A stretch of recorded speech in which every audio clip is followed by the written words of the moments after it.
Selamünaleyküm arkadaşlar. Herkese merhaba. Yeni videoyla karşınızdayız. Şu an Jakarta Terminal 3'teyiz. Sekorna Havalimanı'ndayız. Bir abimizi, tırcı abimizi, tırcı Gökhan'ı yolcu ediyoruz.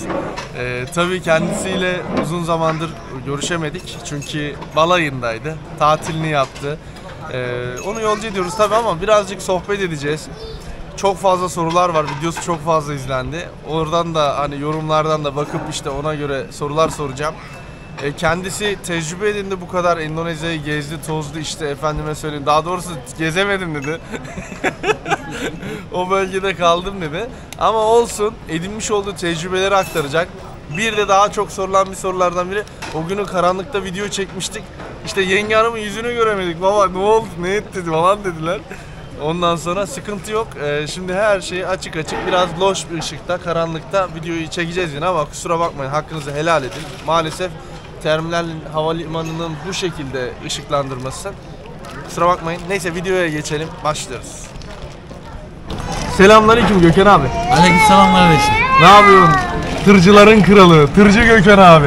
Elhamdülillah, elhamdülillah çok şükür iyiyim. Endonezya Fatih, ne yaptın? Nasıl geçti günün? Her şey yolunda mı? Bu arada en baştan başlayalım. Kısaca kendinden biraz bahset. Yenge hanımla nasıl tanıştın, ne yaptın? Çünkü yeni izleyenler var aramızda. Bir de çok fazla sorulan sorular var. Onları da arka arkaya soracağım. Biraz kendinden bahseder misin abiciğim? Ama işte 25 gün önce, 25 gün olması lazım yanlış hatırlamıyorsam. 25 gün önce gelmiştik Endonezya'ya. Bekir kardeşimle daha önce zaten konuşuyorduk. 25 gün önce bizi aldı havalimanından. İşte gittik. Karanlıkta da olsa hani biraz karanlıktı ama yani sonuçta insanların öyle yani o tarz ışıkları yani çok aydınlık değil yani nereye gitsek o mevkide öyle bir aydınlık Havalimanı lamba sıkıntısı vardı yani. Oralara geleceğiz. Biraz kendinden bahseder misin? İş hayatından nasıl tanıştınız yenge hanımla falan? Onlara biraz girelim abi. Baştan başlayalım. İnternet üzerinden tanıştık. Evet, internet üzerinden tanıştık biz. Kaç yıldır konuşuyorsunuz? 1 yıldır. 1 yıldır konuşuyorsunuz. Evet, 1 yıldır konuşuyoruz. İnternet üzerinden tanıştık. Bir yıl sonunda işte olur mu olmaz mı derken Bekir kardeşimle tanıştık o ara zaten. Evet. O da olacağını söyledi. Biz de dedik tamam o zaman hani bir şekilde kendimizi ayarlayalım, hazırlayalım, gelelim dedik. Bir cesaretle çıktık yola. Evet. O şekilde maceraya başladık. Birazcık yani. korktun, çekindin. Biraz başımıza bir şey gelecek mi falan dedin, endişeliydin. Tabii şöyle insan sonuçta ilk defa biz yurt dışına çıkıyoruz yani her zaman çıkmış değiliz, tamam tır şoförüyüm ama yurt dışı hiç çalışmadım. Yani hep baba, burası yurt dışı çalıştık. Burası bildiğin yani işte yurt dışı dünyanın bir ucu. Yani yurt dışı çalışmış olsak iyi kötü İngilizcemiz ne olur mesela, o da yok bizde. Ondan nasıl anlaşıyorsunuz? İnsan iyi kötü yapıyor, tereddüt ediyor. Çevirmeyle anlaşıyoruz ama aşağı yukarı 20-25 gündür beraberiz mesela. Bazı şeyleri öğrenmeye başladık yani tabii. Zamanla öğrenirsin. O benim dilimi öğrenmeye başladı yavaş yavaş. Biz onun dilini yavaştan öğrenmeye başladık. O şekilde yani zamanla daha da iyi olacağına kanaat getiriyorum yani, öyle tahmin ediyorum. Çünkü şu an için bir 25 gün geçti sadece. O 25 gün içerisinde de yani iyi kötü biraz çözmeye başladık yavaş yavaş daha dur. Belirli bir süre geçtikten sonra mesela bir yıl sonra daha çok öğreneceksin. Mesela zaman geçirdikçe, evde sosyalleştikçe en çok da hani böyle tartışırken, bir konu üzerinde dururken daha çok öğreniyorsun. Onu söyleyeyim, bu bir strateji. Sakın tartışmayın da öyle kötü yönden değil. Hani bir konu üzerinden tartışma. Ya zaten tartışma olayı değil o. Bir şeyi anlatmaya çalışırken zaten o bir tartışmaya giriyor zaten. Onu ben de yaşıyorum da yani şimdi çevirme her zaman iyi çevirmiyor. Evet. Her dediğini iyi çevirmiyor sonuçta yani. Senin anlatmak istediğini farklı anlatıyor çeviri. Onu ben bildiğim için şimdi o bir şey söylediği zaman ben biraz duraksıyorum, anlamıyorum çünkü farklı bir şey falan çıkıyor. Yani farklı bir şey çıkıyor. Biliyorum onun farklı olduğunu, söylediği şeyin, çevirinin. Onun için tekrar soruyorum, diyorum ki bak yanlış bir şey var burada. Çeviri yanlış çeviriyor. Tekrar o değişik bir şekilde anlatıyor. Anca öyle anlaşabiliyorsun. Bazen ben anlatıyorum, o anlamıyor. O bir daha soruyor, ben yapıyorum. O şekilde tabii. Hani o tartışma değil aslında da bir şeyi anlatmaya çalışırken oluyor yani. Peki bu soruya da cevap vermiş oldun. Nasıl anlaşıyorlar ve nasıl tartışmıyorlar mı? Bu konu üzerinde Yok. de çok fazla soru gelmiş. Şimdi- Ona cevabını verdin zaten. Tabii insan şimdi dediğim gibi şimdi çevirinin her zaman iyi çevirmediğini bildiğim için ben de iyi biliyorum, o da iyi biliyor. Çünkü o çeviride şimdi sen karşındaki insana kırıcı bir şey söyler misin yani? Evet. Söylemezsin. Bir şey anlatmaya çalışıyorsun. O da çevirinin yanlış olduğunu bildiğin için diyorsun ki çeviri yanlış. Ya. Tekrar söyle diyorsun. Peki abi 25 günden fazla bir süredir buradasın. Burada yaşadın. Buranın atmosferini, kültürünü, her şeyini gördün. Aile ortamını, sosyalleşmelerini gördün. Düşüncelerin nedir? Şimdi şöyle söyleyeyim kardeşim. Benim bulunduğum yer için söyleyeyim yani diğer tarafları bilmem. Hangi şehirde bu arada? Semarang. Semarang, Java bölgesinin ortası. Java, Semarang, Tasikmalaya mıydı? Tasikmalaya. Ha, Tasikmalaya. Evet. Tasikmalaya'ydı. Bulunduğum yer benim çok güzeldi. Yani inan yani sen desen hani sen diyorsun ya bana haber ver diyorsun ya. Ya inan öyle bir pozisyon hiç olmadı. Evet. Yani öyle güzel bir yerdi ki bulunduğum yer. İnsanlar yani seni görüyor, yabancı olduğunu da anlıyor ya senin. Yabancı olduğunu da anladığı için hemen sana şey yapıyorlar, selam veriyorlar, Merhaba işaret diyorlar ediyorlar, falan. merhaba diyorlar. Yani güler yüzlüler her şeyden önce. Ne bileyim ben ilk defa burada böyle bir şey yaşadım. Minibüsle gidiyorsun, toplu taşıma aracı. Türkiye'de bu mümkün değil ya. Diyorsun ki bakkalda veya herhangi bir şeyde internetten bir şey alacağım diyor. Bakkaldan bir şey alacağım diyor atıyorum veya telefoncudan internet alacağım diyorlar. Ya adam duruyor. Gidiyor, müşterisi gidiyor, yolcu gidiyor. Alıyor alacağını. 5-10 dakika bekliyor. Tekrar biniyor arabaya devam ediyorlar. Ben ilk defa burada Yolun gördüm. ortasında Tabii duruyorlar, yolun değil mi? ortasında duruyor. 5-10 dakika onu bekliyor. Gelecek diye. They already full. They already ate, finish.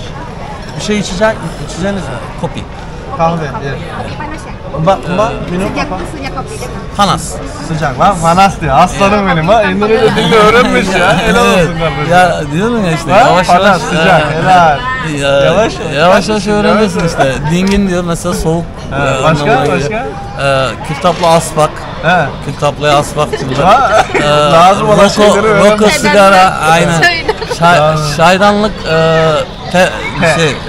Çay yok. te. Yok. Teko. Teko. Vay. Onlar da Peçete öğrenmiş. tisu. Tisu. He, var böyle mi? Apa? Meja Masa. masak. He, başka? Yengeme bak lan. Yani o da- Masak Zaten ya. yengemin biliyorsun. Kapat lambai kapat. Lambayı Bu arada arkadaşlar şöyle söyleyeyim. Gökhan abi biz hiç bilgi vermedik yengemin hakkında. Yengem üniversite mezunu.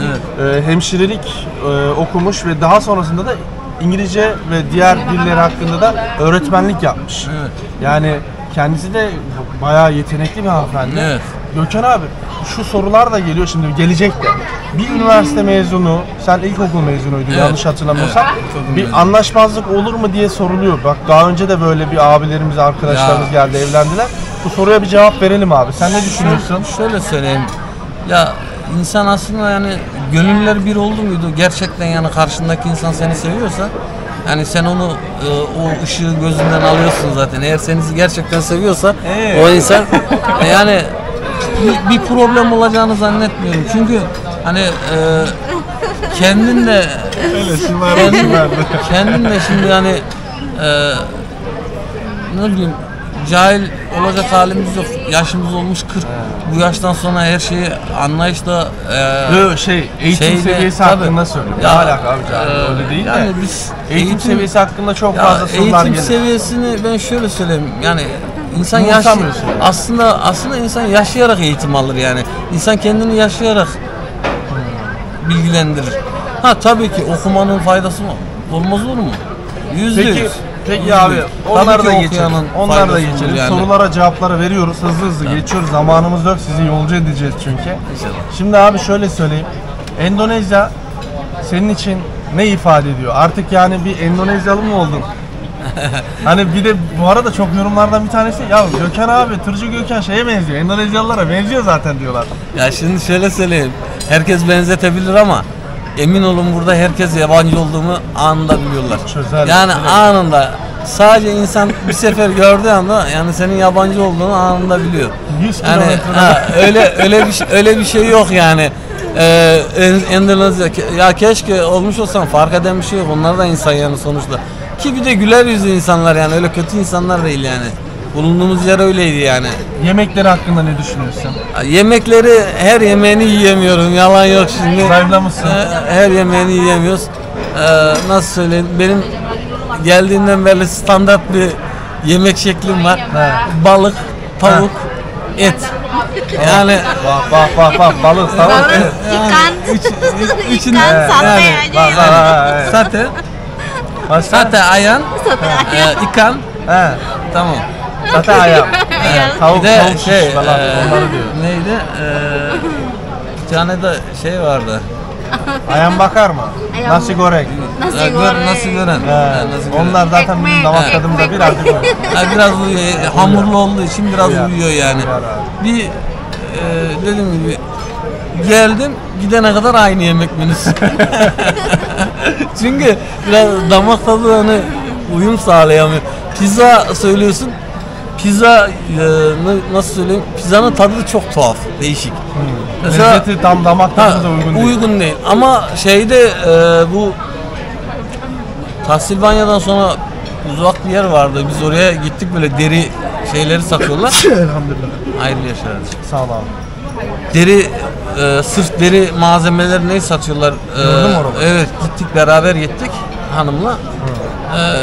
Gösterdi.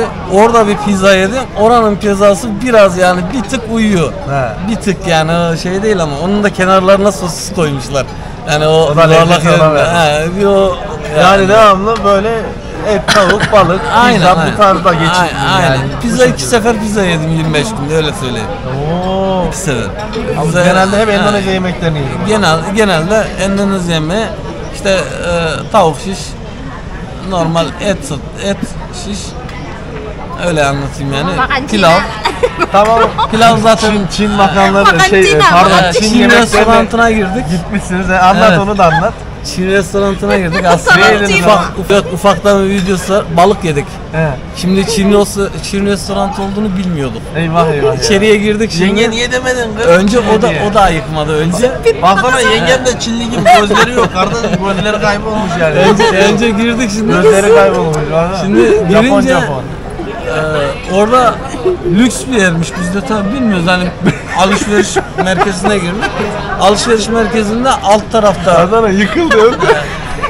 onun yıkılma sebebini anlatacağım ben sana Allah. şimdi. Şimdi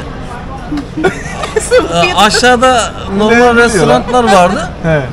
Ben sigara için seviyorum biliyorsun yani tamam sağlığa zararlı ondan söyleyeyim onu da. Evet abi. Sigara içmek için yukarıya çıkmıştım. Sigara içtim. Dedim ki ya burada restoran varmış dedim. Yemek yiyelim burada. Hani içeriye girdik Çin restoranıymış. Ben bilmiyorum tabi. Hanım da girdi oturduktan sonra hanım anladı. Dedi ki ya burası Çin restoranı dedi. Evet. Ama garsonu da çağırmış bulunduk. He. Menüyü getirdi. He. Kalkamadık şimdi. Bizim Dedik, kültürde normal aslında kalkamıyoruz ama bunların kültüründe hadi kalk gidelim diyebilirsin. Özür dilerim der gidersin. Neyse oturduk şimdi. Dedim ne yapıyoruz? Burada dedi Çin restoranı. Dedim bunlar dedim her şeyi yerler dedim. He. Biz dedim burada Her şey var. yiyemeyiz, ha. O şeylerden de var.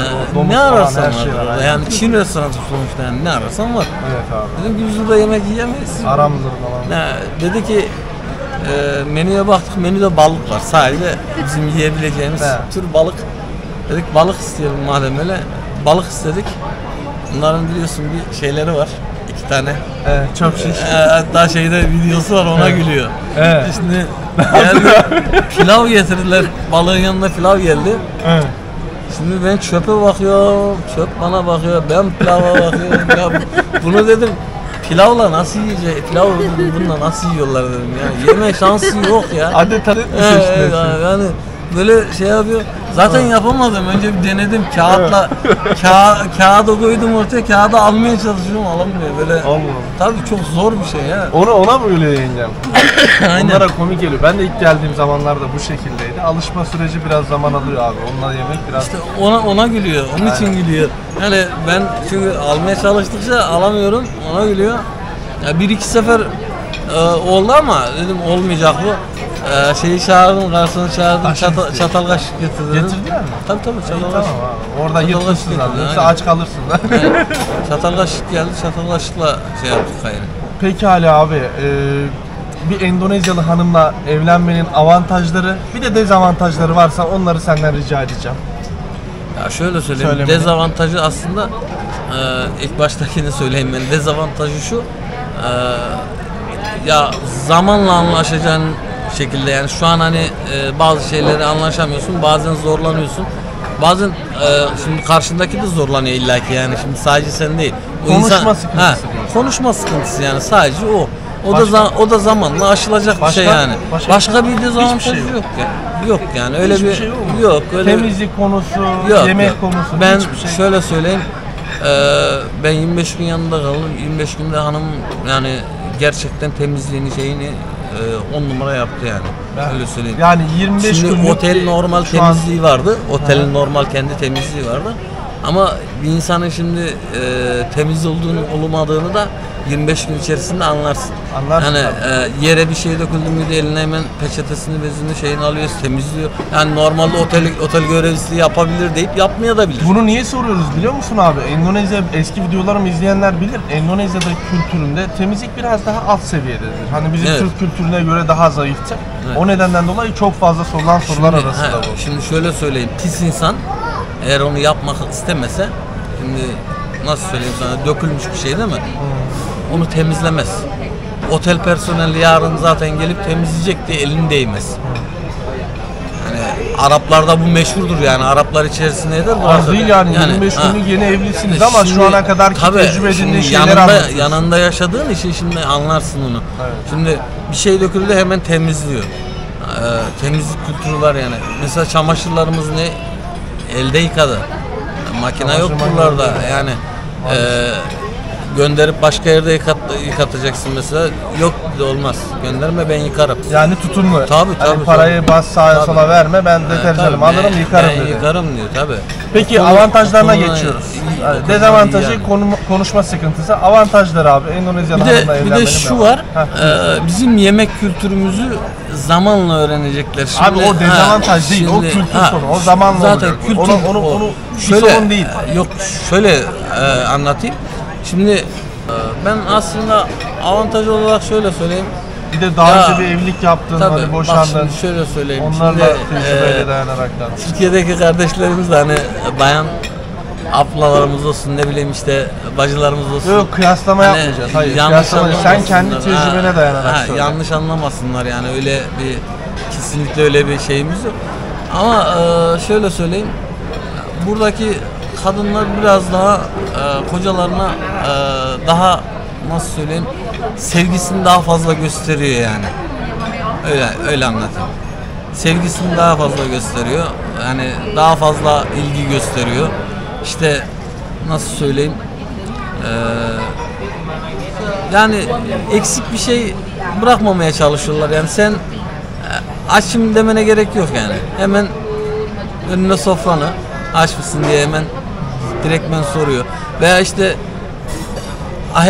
ayağını arıyor, masaj yapayım mı diye bir şey, yani ben masaj yap dememe gerek yok yani. Öyle anlatayım ya bir şey yapma. Ya Direktmen. üstüne düşüyor. Tabii Hani- üstüne çok düşkünler yani, o konuda anlatayım yani. Şimdi Maddi ve manevi yönden nasıllar? Mesela maddi yönden işte ben şunu isterim, bunu tutumlular, isterim, ev isterim, araba yok. isterim, Öyle arsa bir, isterim. Yok öyle bir şeyleri yok. Bana ne ya, bana ne deyip de hani Yok. arabadan inmeyen bir gelin var ya meşhur. Bunlarda öyle bir şey yok ya. Bir Bunlarda tane daha bilezik isterim falan mevzu oldu mu hiç? bunlarda öyle bir şey yok ya. Burada sadece asıl olan evlilik, aile. Burada ben onu gördüm yani. Şimdi Türkiye'de her şeyi olmazsa olmaz, yok işi olmazsa olmaz, arabası olmazsa olmaz, ev olmazsa olmaz diyorlar ama yani gerçekten Türkiye'de ben bunları gördüm ama burada asıl olan aile. Burada Şimdi sadece genelleme yani- yapmıyoruz. Tekrar ediyorum arkadaşlar. Genelleme yok yani, Genelleme şey yok yapmıyoruz. yani. Her Şimdi- yerin iyisi ve kötüsü Tabii, var. tabii, Endonezya'da da bu tarz kadınlar Tabii, var. tabii. Türkiye'de de bu tarz kadınlar. Tabii Yani kendi yanlış geleceklerini anlaşılıp düşünmek da hani- kötü bir yorum yapmayın lütfen. Hani biz sadece düşüncelerimizi ve yani ben tecrübelerimizi paylaşıyoruz. Yani insanları genelde kırmadan anlatmaya çalışıyorum. Elimizden geldiği ama doğruları söylemek zorundayız. Yanlış anlaşılmasın. Kusura bakmasın Yani lütfen. şöyle söyleyeyim, Endonezya kültürüyle Türk kültürü farklı. Tabii, kültür farkı var. Kültür farkı var şimdi.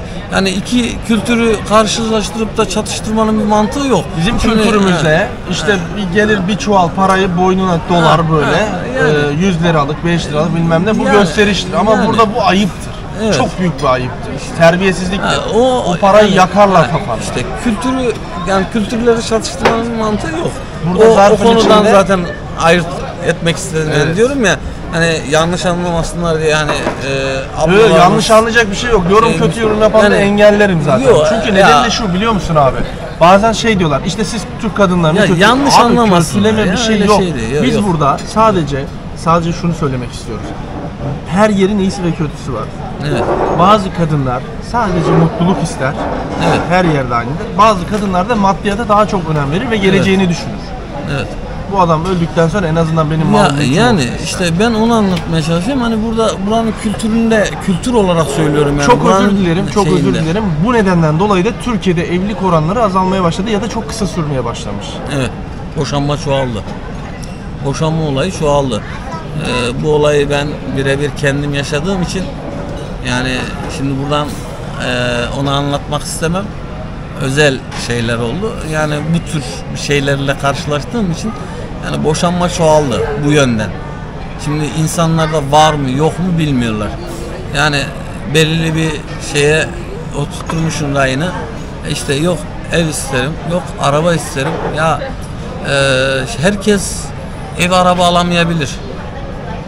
Yani herkesin evi arabası olmayabilir. Yani kirada da olsa şimdi o insan seni aç bırakıyor mu? Yok. İsteklerine karşılık veriyor mu? Ha belki belirli ölçüde hepsine veremeyebilir. Ama sonuçta nasıl söyleyeyim? Ya sana bir sevgi gösteriyor, saygı gösteriyor. Yani sana bir şeyler yapmaya çalışıyor. Evini, yuvasını ne bileyim geçindirebilmek için bazen çoğu insan benim gibi mesela ben 12 saat çalışıyordum. Halen de gideceğim gene 12 saat çalışacağım. Şimdi 12 saat çalışan insanlar var. Benim gibi. Yeri geliyor bazen insanlar 16 saat çalışan insanlar oluyor. Türkiye'de yani çalışma şartları ağırlaştı, para kazanma olayı ağırlaştı. Yani geçim olayı çok sıkıntılı Türkiye'de. Şimdi ben Endonezya'da bunu kıyaslamaya kalksam Endonezya bana göre daha iyi. Eğer kıyaslamaya gelirsen. Şimdi evlilik konusunda değil. Yani Her şey ekonomik olarak da her şey olarak. Yani tamam belki çalışanlara burada da az veriyorlardır para olarak ama yani Geçiniyorlar. geçiniyorlar yani. Nasıl söyleyeyim? Yani insanların elektrik parasını ödeyemedim kaygısı yok. Ne bileyim arabaya bindi miydi? Araba parası ödeyemeyeceğim kaygısı yok. Ya benim en çok hoşuma giden bir olay var. Yani bunu muhakkak Türkiye'ye getirmeleri lazım bu olayı. Yani bence getirmeleri lazım ama getirtmezler yani. Taksiciler belki istemez bu olayı. Ne abi? Ya burada bir sistem var kardeşim. Yani sen kendin daha iyi biliyorsundur Bekir'im. Ya telefona insanlar uygulamayı yüklüyor. Kapıya çağırıyor. Değil mi? Telefonla taksiyi çağırmadan önce taksiye düzergahı giriyor. Nereden nereye gideceğinin harita direktmen düzergah çıkarıyor. Uber gibi. Uber gibi aynı. Düzergahı çıkarıyor, direktmen parası çıkıyor. İşine kaç para? geliyorsa yani Geliyor abi. işine geliyorsa çağırıyorsun, Bir işine de gelmiyorsa nasıl güzel çağırmıyorsun. davranıyorlar değil mi? Tabii. Ya, Tabii. Nasıl güzel davranıyorlar değil mi? Ya inanılmaz güzel Maalesef davranıyorlar. İstanbul'daki taksiciler bu şekilde Yani davranmıyorlar. işte o- Genelleme yapmıyoruz işte, tabii. ha. Sözün meclisten dışarı. İşte Üstüne alınan alınsın. yani o sistemi getirseler aslında çok güzel olur. Çünkü bir de şöyle bir şey var. Ya taksi geç gelecek olayı yok ya. Dakikasını oradan. Ya uygulamaya basıyor, giriyor, girişi yapıyor, taksiyi çağırıyor. Ben bir sigara içerim diyorum o ara. Hani gelene kadar içerim diyorum. Ya He. ne olacak hani? Ya 5-10 dakika sonra anca gelir diyorsun veya 20 dakika sonra anca gelir diyorsun. Ne bileyim. Yani bulunduğun yerde taksinin olacağını nereden bileceksin? Ya bugüne kadar 25 günde kardeşim ya hiç 3 dakikayı geçmez mi ya? Evet. Ya bir sigarayı tam yarıya getirmeden araba geliyor, sigarayı atıyorum yere. Bazen o da çoğu zaman atmıyorsun da sigarayla Bak, beraber İlk bindiriyorlar. defa bunu bunları fark yani. eden oldu biliyor musun? İlk defa Evet. sen fark ettin. Daha öncesinde hiç kimse bunu fark etmedi. Açık konuşuyorum. Hani Uber'i eskiden eski Uber'in tarzını düşünün. Burada da Evet. Uber var. Bluebird var. Değişik tarzda şeyler var, sistemler var. Grab var, efendime söyleyeyim. Farklı farklı taksi uygulamaları var. Bu uygulamalar üzerinden herkes faydalanıyor. Evet. Yani sen de faydalanmışsın ve çok mutlusun. Ya inanılmaz ya. İnanılmaz. Gerçekten inanılmaz. Çok güzel yani. Ne diyorum ya, yarım sigara daha yarıya gelmeden taksi geliyor. Biz tabii kültürel olarak alışmışız Türkiye'de hani takside Bekleme. yok. Hem beklemeye alışmışız hem de sigarayı atmaya alışmışız. Bineceksin arabaya, sigarayı atıyorsun, biniyorsun. Ne oldu? Adam diyor sigarayı niye attın? Adam niye attın diyor. Bazısı var hani sigara içmiyor, şey yapmıyor, ona o içirmiyor mesela, şey yapmıyorsun. Ama çoğu mesela sigara içtiriyor, adam niye attın diyor. Ya arabaya biniyorum diyorsun. Olsun abi, serbest. Otobüse biniyorsun, ben çalışıyorsun yanında sigara içmiyorum. Minibüste falan herkes içiyor değil mi? Herkes içiyor. Ya ben kaldırmış atmışım adam, yani arabaya binmeden atmışım. İçilmez yani, çoluk çocuk var içerisinde. Hastalandı yani. Hindistan'a biraz daha yakın bu tarz kültürler. Dumandan yani sonuçta o kadar çocuk var içeride. Ya adam gelmiş, adam 55-60 yaşında adam sigara içe gidiyor, dumanlıyor.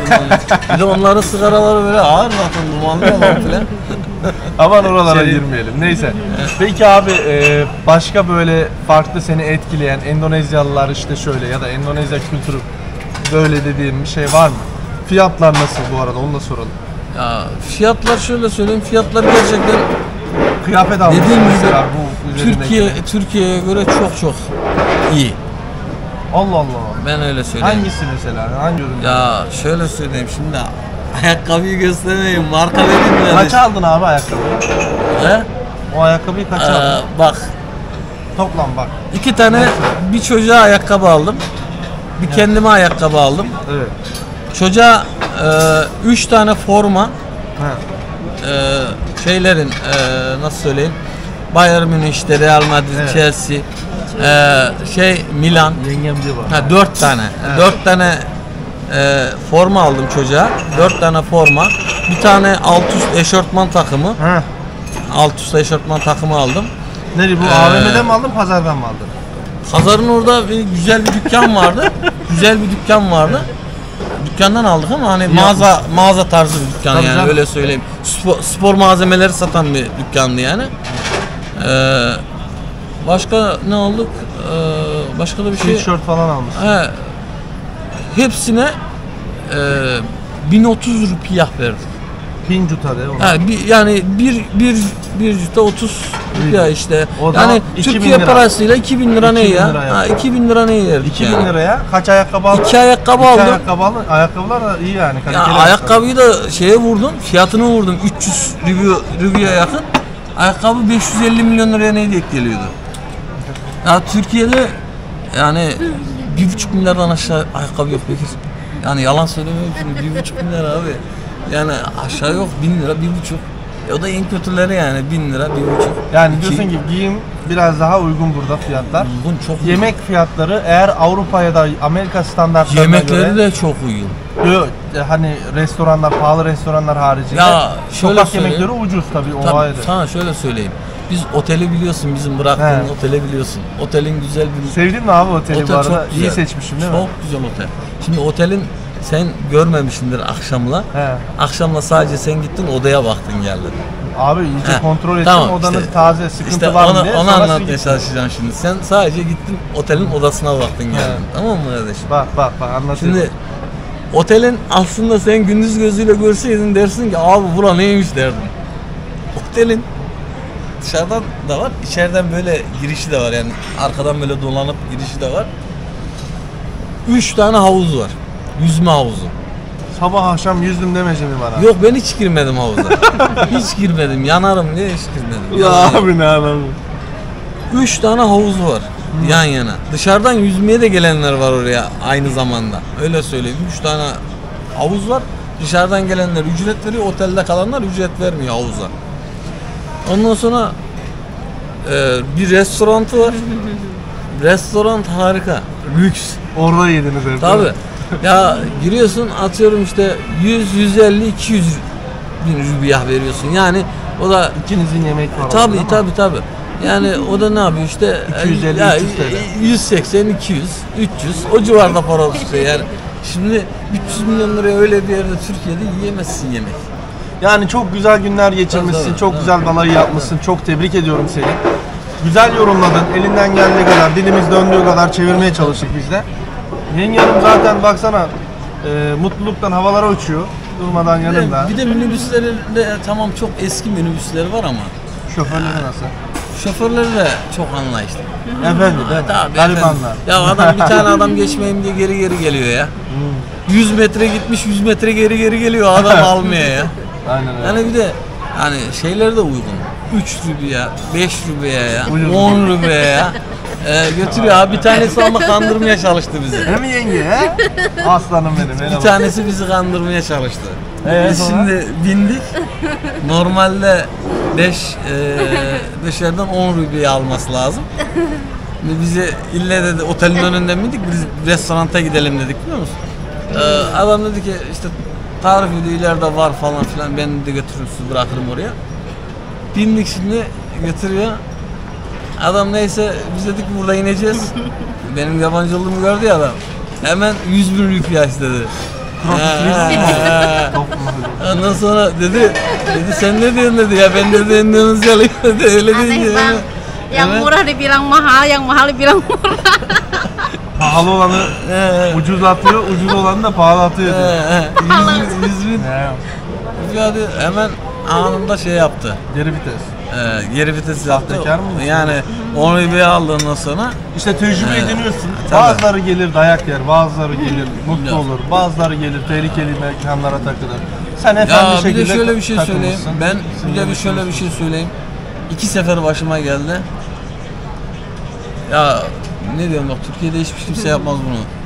Adama diyorsun ki minibüse binmişiz. Toplu taşımaya binmişiz. Adama diyoruz ki biz diyor falanca yerde işte alışveriş merkezine gideceğiz. Geçiyor mu oradan diyoruz. Adamın güzergahı değil. Adam normalde geçmiyor. Adam diyor ki tamam gelin diyor ya götüreyim sizi diyor ya. Özel şoför vallahi bak vallahi özel taksi gibi adam bizi şimdi yabancı görüyor ya. da Adamla bak ya kimisi işte kimisi art niyet kimisi de iyi niyet bak. Adam seni alıyor götürüyor özel oraya kadar şey yapıyor alışveriş merkezine götürmüş seni özel hiç güzergahla alakası yok. Senin en çok dikkatini çeken meslek hastalığı olduğundan dolayı senin. Neden dersen şoförlük dalında daha çok dikkat çekmişsin. Endonezya'da neler dikkatini çeker mesela? Sen şef olsan yemekler falan Tabii, üstlerinde tabii. konuşurdun. Ama şu an sen genelde toplu taşıma araçları, Ya, toplu kamyonlar, taşıma, kamyon işte Evet. hani şoförlük hakkında bilgiler yeme ver. içme biz öyle şeylerine fazla Harika. girmedik yani. Son sözünü fazla. alayım abi. Buradan Vallahi, izleyenlere ne söylemek istersin? Seni sevenlere, arkadaşlarına. Tabii düğün sonrası güzel yorumlar geldi mi? Arayan soran oldu mu? herkese çok teşekkür ederim.